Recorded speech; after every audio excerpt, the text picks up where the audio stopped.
All right, I want to take in Allie Beth Stuckey here and bring her on the program. There's a great story out about something she's just released that it was on the blaze.com. And I have not seen the interview yet. I've seen pieces of the interview, and it looks, this is amazing. Allie Beth, this may be one of the best interviews you've done. Let me play a little clip of it here first. So the tech wife mafias, I believe, were kind of being conscripted in many ways, and their money especially was being conscripted in to set the groundwork for the Great Reset. Yeah. Specifically through a network of NGO advisors, relationship with Hollywood, relationship with Davos, and their own companies. So if you look at like who's on these boards, who hangs out with each other, how the culture of tech wealth works, like Silicon Valley tech wealth, and that small group of people responsible for a huge amount of money and a huge amount of NGO activity across the United States. It's a really small group of people, and it's a really small group of people making these decisions. Yeah. And then completely blind to everything else that's going on and how their groundwork is being used to then enable these other policies, these great reset policies. It is amazing to go from 5 years ago, everybody saying, that's crazy, that's not happening, to the former wife of the head of Google coming out and saying, yeah, this was all orchestrated. We didn't even know what we were into as wives, as the Silicon Valley Mafia wives, as she calls them. Allie Beth, welcome to the program. How are you? Thank you so much. Doing well. Really powerful interview. What did she say was her turning point? What woke her up? Wow, there were so many moments across her journey. We kind of started on the campaign trail with RFK. She shares something that she said that she had never shared before, that she was pregnant, surprisingly, on the campaign trail, and that she had a late-term miscarriage at 20 weeks, and it was life-threatening for her. She lost the sweet baby, and she almost lost her life. And she said that as she felt her life being pulled from her, she almost made this kind of like exchange with God, like, okay, God, like you've got my life. I will do anything, basically. I'm paraphrasing there, and people can go watch the interview for her actual verbiage.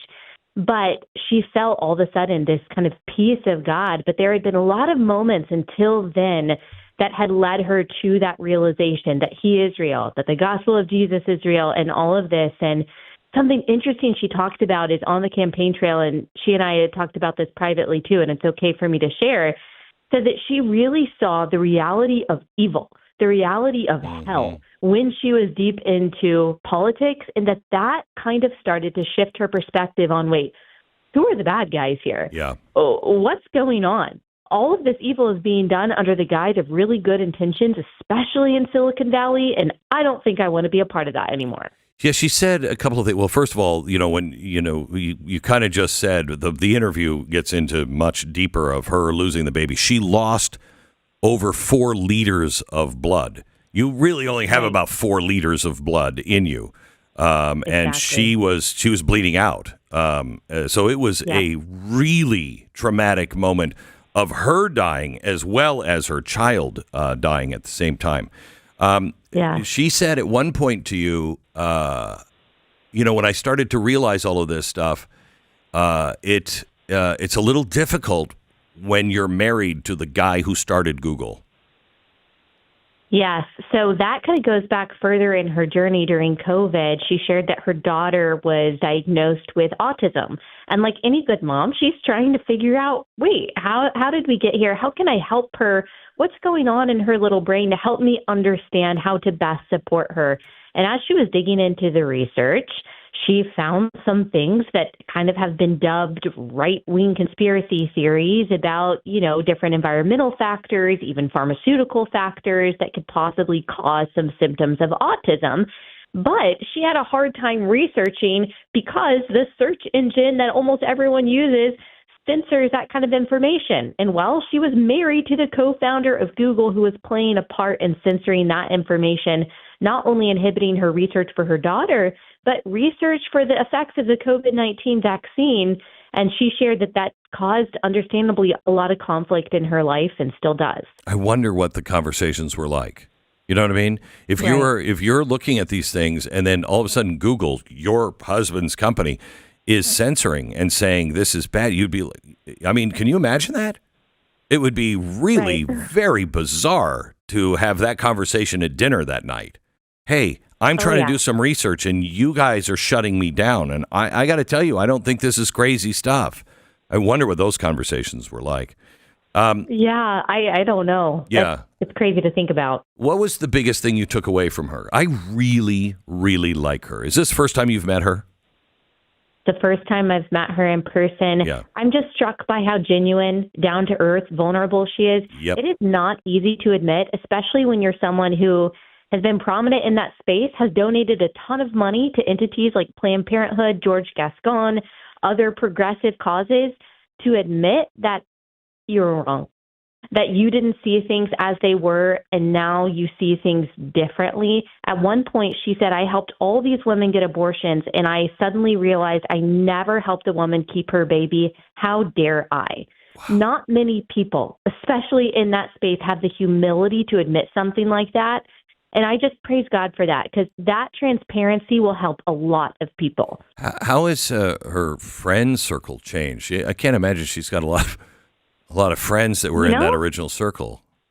She said that she still has friends. Maybe, I don't know about in the tech wife mafia, but she still has friends who are very progressive. And I could see how she's just a good person and a good friend.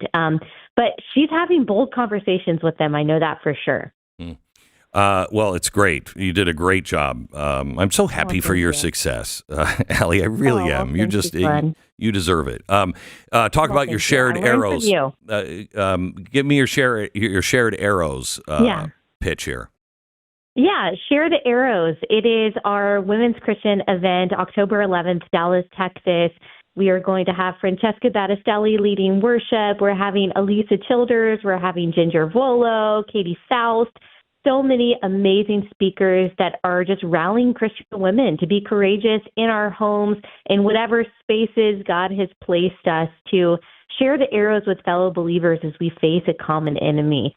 So super excited about it. People can go to sharethearrows.com for more information. Thank you so much, Allie. Appreciate it. God bless. Thanks, Glenn. Allie Beth can be heard on BlazeTV, and her show is just, I mean, they call her now the contemporary Phyllis Schlafly, which they meant that as a slam, but I would take that as a very, very high compliment, and I know Allie does.